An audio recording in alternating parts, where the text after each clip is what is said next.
sont ces cadres de l'industrie? Près de 27 000 en Nouvelle-Aquitaine, ils représentent 9% des emplois de l'industrie, majoritairement des hommes. 44% ont 45 ans et plus. Et 30% travaillent autour de Bordeaux. Dans quel métier exercent-ils? Un tiers travaille dans la fonction études, conception, recherche et développement. La grande majorité est en CDI et à temps complet. Leurs salaires sont parmi les plus élevés des cadres en général. En particulier dans l'industrie pharmaceutique, des équipements électriques et électroniques, la chimie, le caoutchouc et le plastique. En Nouvelle-Aquitaine, des postes de cadres de l'industrie sont à pourvoir. Ils représentent, selon l'APEC, près d'un quart des cadres néo-aquitains. Concernent, selon l'enquête des besoins en main-d'œuvre de Pôle emploi, près de 1200 projets de recrutement, dont la moitié s'adresse aux cadres d'études et R&D. Dans l'industrie, parmi ces projets, 50% sont jugés difficiles par les entreprises. En ex-Aquitaine, les difficultés viennent surtout du manque de candidatures ou de leur inadéquation avec le poste proposé. Les entreprises d'Aix-Poitou-Charentes et Limousin sont confrontées à un manque d'attractivité de la région, particulièrement sur les profils expérimentés. Elles repoussent même les frontières et vont chercher leurs futurs cadres hors de la Nouvelle-Aquitaine. Notamment à Paris, grâce à la LGV qui relie Paris à Bordeaux en 2 heures.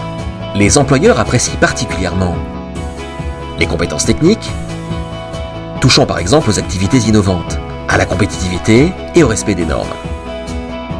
Ils recherchent également des compétences transversales, telles que le travail en équipe, les capacités d'apprendre, le management ou encore l'usage de l'anglais pour collaborer avec des filiales, clients ou fournisseurs étrangers. La connaissance du monde de l'entreprise est appréciée, d'où l'importance des stages et de l'alternance pour les jeunes diplômés. Les entreprises privilégient le recrutement de profils ayant au minimum 1 an d'expérience ou débutants pour les secteurs en pleine évolution.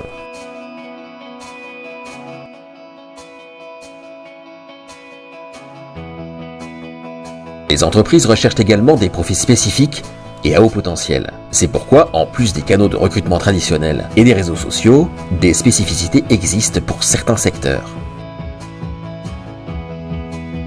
Plusieurs voies sont possibles pour devenir cadre de l'industrie.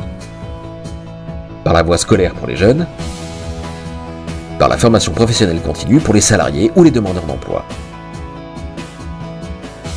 Voici 3 parcours de cadre de l'industrie. Celui d'Edith, étudiante. Elle souhaite intégrer le département qualité d'une industrie agroalimentaire. Son bac S en poche, elle s'inscrit en licence de sciences de la vie pour, dans 3 ans, suivre un master dans la production et innovation en agroalimentaire. Hugo, apprenti, suit le diplôme d'ingénieur de l'Estia, spécialisé mécatronique et système embarqué en 3 ans. Il a signé un contrat d'apprentissage avec un sous-traitant néo-aquitain de Safran. À l'issue de sa formation, il sera embauché en tant qu'ingénieur de systèmes embarqués. Enfin, Baptiste, salarié, est technicien de maintenance depuis 6 ans.